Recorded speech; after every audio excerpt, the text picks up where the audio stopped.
안녕하십니까? 정성산TV입니다. 성공하면 살고 실수하면 죽는다. 쿠바 주재 북한 대사관의 2인자였던 리일규 전 참사는 탈북이란 단어의 무게를 이렇게 소개했습니다. 북한 체제에 대한 염증과 자녀의 미래에 대한 고민으로 리 전 참사는 새 여권을 받아든 당일 탈북을 감행했습니다. 가족에게는 비행기 이륙 6시간 전에 알렸다고 합니다. 그야말로 목숨 건 첩보 작전을 방불케 하는 탈북이었습니다. 북한 사회의 노동에 대한 착취, 불공평한 평가, 이게 가장 기본적인 이유였다. 북한 체제에 대한 염증, 이 사회는 정말 미래가 없고 암담하고 이런 사회가 될 것이다. 나는 그래도 수십 년 동안 이 사회에서 살면서 많은 걸 이뤄냈고 최소한 늙어 죽을 때까지 힘들지 않게 살 거란 전망은 있었다. 그런데 내 자식은 어떻게 하나? 이 사회와 같이 할 수 없단 생각은 하고 있었다. 외무성 근무하다 간 사람들 어떻게 사는지 궁금해서 서치 많이 한다. 갈등을 좀 했다. 고영환 박사 같은 경우는 한국에 안정적으로 정착해서 큰일 얼마나 많이 했나. 대한민국 사회로부터 인정받고 같은 외무성 6국 출신으로서 긍지를 갖는 부분이다. 태영호 의원은 외무성 때부터 알고 지낸 분이다. 능력 있는 분이다. 능력도 있고 사회 교제성도 출중하신 분이다. 북한 외무성에서 태영호 의원 같다 했을 때 외무성에 준 충격이 굉장히 컸다. 충격 큰 만큼 어떻게 사는지 궁금한 분들 많았다. 우리도 가면 저만한 대우는 받으며 살 수 있겠다는 생각이 탈출할까 말까 할 때 그쪽으로 등을 떠민다. 제 후배분들도 제가 나와서 인터뷰하는 걸 볼 거다. 제가 어떻게 살 건지도 보고 한국을 항상 꿈꾸고 희망하는 사는 마음적 흔들림에 영향 줄 거로 생각한다. 자기 능력으로 사는 게 자본주의 사회는 맞지만 제가 고위급 간부 만나서 얘기할 때 이런 말 들었다. 어제까지도 한국이랑 쿠바 수교 막는데 앞장서서 노력한 사람이고 대한민국이 오늘날 위대한 국가로 되는데 아무 도움도 못 준 사람인데 사상 전향했다고 해서 떠받들어 주는 게 제 입장에선 송구하다고. 그분 말씀이 대한민국이 위대한 국가가 된 건 대한민국 국민의 넓은 마음과 표용력이 기반이 됐다는 말씀을 가슴 뜨겁게 받아들였다. 그런 넓은 아량과 포용력으로 한국에 온 모든 탈북민이 안정적으로 정착해서 한국행을 결심한 게 결코 잘못된 게 아니라는 마음가짐을 갖고 살 수 있게끔 잘 도와주시길 바란다. 리일규 전 참사는 언론과의 인터뷰에 응하게 된 것도 북한에 남아있는 동료들에게 용기를 주고 싶어서였다고 털어놨습니다. 북한 정권의 악랄한 실상을 까발리고 싶은 것도 있다. 북한에 두고 온 후배, 동료들, 지인들, 그분들이 저 같은 용단을 내렸으면 한다. 북한 체제가 희망이 없고 미래가 없단 건 잘 아는 거지만 그 속에서 살 길을 찾지 말고 용기 있는 행동하시라. 올 결심 못 세우면 그 체제 안에서 변화를 위해서 수단 방법을 가리지 않고 많은 활동을 해줬으면 좋겠다. 열심히 살겠고 열심히 사는 모습을 저기 계신 분들에게도 보여주고 싶고 북한 체제의 악몽 같은 사회 변화에 도움이 됐으면 좋겠다. 지난해 한국에 입국한 탈북민 수가 전년도보다 3배 가까이 늘었지만 오늘날 북중 국경을 통한 탈북은 사실상 불가능한 상황이라고 탈북민 구출단체들은 입을 모읍니다. 구출단체들은 특히 코로나 대유행 이후 북중 국경을 넘어 탈북한 사람을 거의 보지 못했다면서 북중 국경 경비의 강화, 중국 내 감시와 비싼 탈북 비용, 강제 북송에 대한 두려움 등으로 올해도 탈북민 구출이 낙관적이지 않을 것으로 내다봤습니다. 지난해 여름 어렵게 북한을 떠난 탈북민 2명이 한국에 입국한 것으로 전해졌습니다. 코로나 대유행 이후 국경 통제가 강화되면서 탈북이 점점 어려워지는 가운데 이 탈북민들은 북한 국경경비대 군인과 직접 거래해 탈북에 성공했고 무사히 한국까지 온 것으로 알려졌습니다. 한국탈북자동지회의 서재평 회장은 자유아시아 방송에 이들은 이모와 조카 사이라고 설명했습니다. 국경경비대 군인들과 직접 거래해서 바로 한국으로 넘어왔다고 합니다. 한국 돈으로 2천만 원 정도 주고 이모와 조카가 여기 도착했더라고요. 제가 확인했어요. 지난해 12월 기준 보호센터에 있는 걸로 봐서는 적어도 3-4개월 전에 탈북하지 않았을까 생각합니다. 아마도 지난 여름에 나온 것 같습니다. 한국통일부는 지난 18일 2023년에 한국에 입국한 탈북민은 총 196명이라고 밝혔습니다. 남성 32명, 여성 164명으로 전년도에 입국한 탈북민 수보다 약 3배가량 많은 수치입니다. 통일부 당국자는 작년에 입국한 탈북민 중 해외에 오랫동안 체류하다 한국으로 넘어온 탈북민이 대부분이라며 북중 국경을 넘어 탈북한 사람은 매우 극소수라고 밝혔습니다. 한 자릿수에 그쳤다는 겁니다. 코로나 대유행에 따른 국경 봉쇄로 북한에서 중국 혹은 러시아로 탈북하는 것이 어려워진 가운데 지난해 한국에 입국한 탈북민 중 대다수가 이미 코로나 이전에 북한을 나와 해외에서 장기간 체류했다는 설명입니다. 이시마루 지로 일본 아시아프레스 오사카 사무소 대표는 1월 5일 지난해 한국에 입국한 탈북민 수가 늘어난 이유는 중국의 코로나 정책이 바뀐 이후 중국 내 이동 통제가 완화됐기 때문이라고 분석했습니다. 역시 중국에서 제로 코로나 고강도 방역 정책을 포기하면서 중국 내 이동에 대한 통제가 많이 완화돼 당시 동남아시아 쪽으로 가는 것이 물리적으로 가능해졌기 때문이라고 보고 있습니다. 그래서 한국으로 들어오는 숫자가 많아졌다고 보는데요. 하지만 이시마루 대표는 오늘날 북중 국경을 넘어 탈북하는 것 자체가 사실상 불가능하다고 강조했습니다. 중국으로 탈출하는 것 자체는 이제 굉장히 어려워졌고 거의 불가능해졌다고 저는 판단하고 있습니다. 물론 코로나 이전에 합법적으로 외국에 나간 사람들이 도망쳐서 한국에 가는 사례는 앞으로도 있을 수 있죠. 그러나 2023년 또는 2024년에 물리적으로 중국으로 탈출할 가능성이 거의 없어졌다고 저는 봅니다. 그만큼 국경 통제가 엄격해졌기 때문에 중국으로 탈북하는 것은 거의 근절됐다고 보고 있습니다. 한국의 북한인권단체 나우의 지처로 정착지원실장도 북중 국경을 통해 탈북하는 북한 주민은 희박할 것으로 내다봤습니다. 지금 코로나 이후에 북한에서 나왔다는 사람을 거의 본 적이 없습니다. 아마 앞으로도 이 추세가 지속될 것 같은데요. 지금은 중국과 북한이 물리적으로 철조망을 쳐놓은 상태이기 때문에 그런 부분에서 변동성은 없지 않을까 생각하고 있습니다.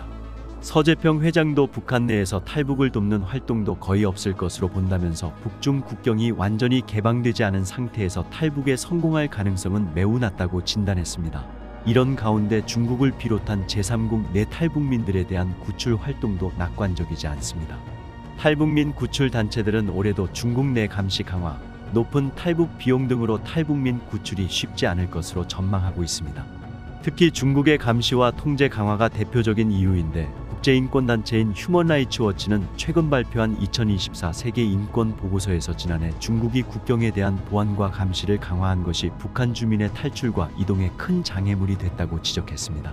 이에 대해 지처로 실장은 탈북민 구출에서 가장 중요한 문제는 비용이라며 중국의 삼엄한 경비와 통제 때문에 탈북 비용이 적어질 가능성은 크지 않을 것으로 내다봤습니다. 중국의 통제가 심하다 보니 탈북 비용이 상승하는 부분도 있지만 비용이 절감되지 않는다면 탈북민을 구출하는 게 점점 더 힘들어지지 않을까 생각하고 있습니다. 탈북민 구출이라는 것도 시급한 문제지만 중국 내 통제나 단속으로 인해 어려운 상황이잖아요. 그러다 보니 브로커들이 적은 금액으로 많이 진행하기보다 많은 금액으로 한두 번 위험을 감수하는 것이 더 합리적이라고 생각할 것 같습니다. 또 중국에서 계속되는 탈북민 강제 북송도 구출 활동에 걸림돌이 되고 있습니다. 복수의 북한 인권단체들에 따르면 중국이 지난해 11월부터 12월 사이 100여 명의 탈북민을 추가로 북송하는 등 지난해 10월 대규모 강제 북송 이후 최근까지도 계속 탈북민을 북송하고 있다는 주장도 제기됐습니다. 제일 어려운 건 공안 당국의 단속이 더 강화되고 중국 내 감시 시스템 또는 통제 상황들이 구출 활동을 어렵게 하고 있다는 점입니다. 또 어려운 점은 지난 3년 동안 잡혀있던 사람들이 다 북송됐잖아요. 중국 현지에서 북송을 두려워하는 사람들이 늘어난 것 같아요. 그만큼 중국이나 제3국에 있는 탈북민들이 강제 북송을 두려워하면서 이동에 대한 의지나 분위기가 많이 가라앉았다는 겁니다. 북한 당국이 북중 국경의 개방을 선언했지만 여전히 자유로운 인적 교류가 허용되지 않은 가운데 북중 양국의 삼엄한 감시와 통제, 탈북민 구출 비용 상승 등으로 올해도 탈북부터 구출까지 모든 과정의 어려움은 계속될 전망입니다. 지처로 실장은 현재 북한을 탈출해 중국을 거쳐 제3국까지 가는 것은 쉽지 않다며 앞으로 더 많은 사람이 목선을 타고 탈북할 수 있다고 내다봤습니다. 실제로 지난해 해상을 통한 탈북은 2건으로 13명의 탈북민이 한국 땅을 밟았는데 코로나 대유행 시기인 2020년부터 2022년 사이에는 없었던 일입니다. 지난해 5월 6일에는 일가족으로 추정되는 9명의 북한 주민이 어선을 타고 서해 북방 한계선을 넘어 귀순했으며 10월 24일에는 동해상에서 북한 주민 4명이 목선을 타고 남측 해역으로 넘어간 바 있습니다. 이에 대해 한국통일부는 탈북 루트의 다양화는 북한 내부 사정이 매우 어렵다는 것을 방증하고 있다고 평가했습니다.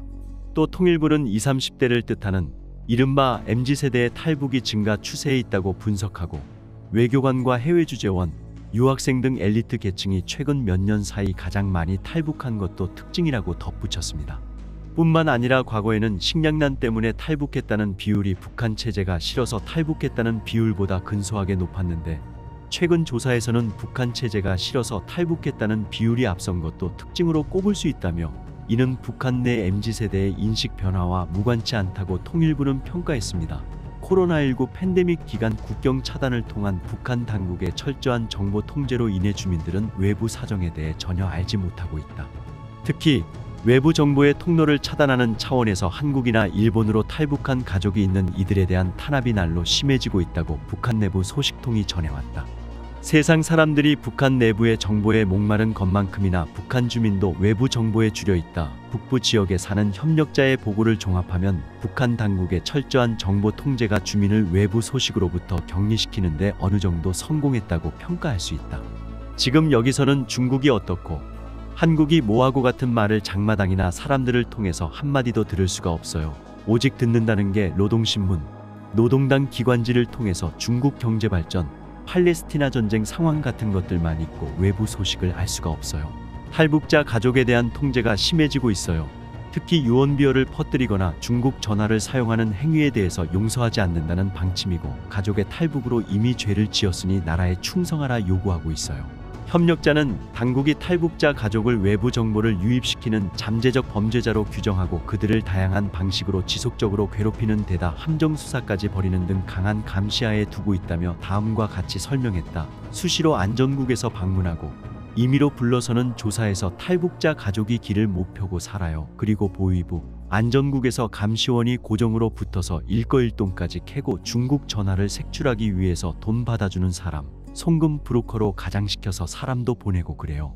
계속해서 협력자는 국경과 떨어져 있는 지역의 탈북민 가족들은 여행증명서 발급 자체가 안 되고 몰래 국경 근처로 오면 한국이나 일본에 있는 가족에게 전화를 했든 안 했든 도강 기도로 보고 무조건 감옥에 보낸다고 말했다.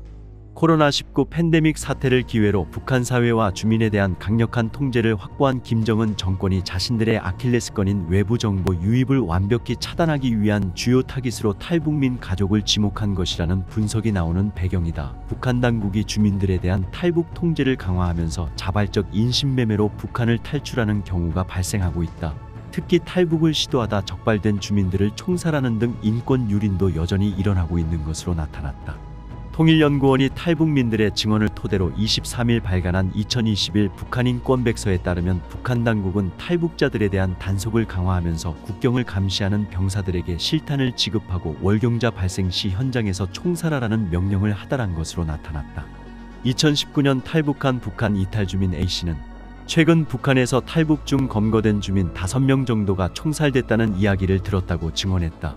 탈북민들에 대한 통제가 강화되자 자발적으로 인신매매를 당하는 여성들도 생겨나고 있다. 백서에 따르면 김정은 집권 이후 탈북에 대한 통제가 강화되면서 인신매매만이 북한을 탈출하는 유일한 방법이라고 판단해 어쩔 수 없이 스스로 팔려가는 선택을 하는 경우도 발견됐다고 설명했다. 2015년 탈북한 여성 B씨는 인신매매로 중국에 팔려가는 것이 탈북할 수 있는 유일한 방법이라며 그마저도 인신매매 브로커를 구하기 어려워 탈북을 못하는 대기 여성도 많다고 말했다. 탈북 이후 강제 송환되는 여성에 대해서는 북한 당국이 알몸 수색은 물론 자궁 검사를 하는 경우도 있는 것으로 조사됐다. 한국 드라마 등 녹화물에 대한 단속 처벌도 강해지고 있는데 한국 영화를 보는 게 빙두, 북한산 필로폰을 하다 단속되는 것보다 더 강한 처벌을 받는다고 백서는 설명했다. 백서에는 한국 녹화물을 유포한 혐의로 총살당하는 것을 목격하거나 전해들은 사례가 다수 기록돼 있다. 정성산TV 좋아요, 구독, 알림은 큰 힘이 됩니다. 후원해주시는 모든 분들께 가열차게 멸공.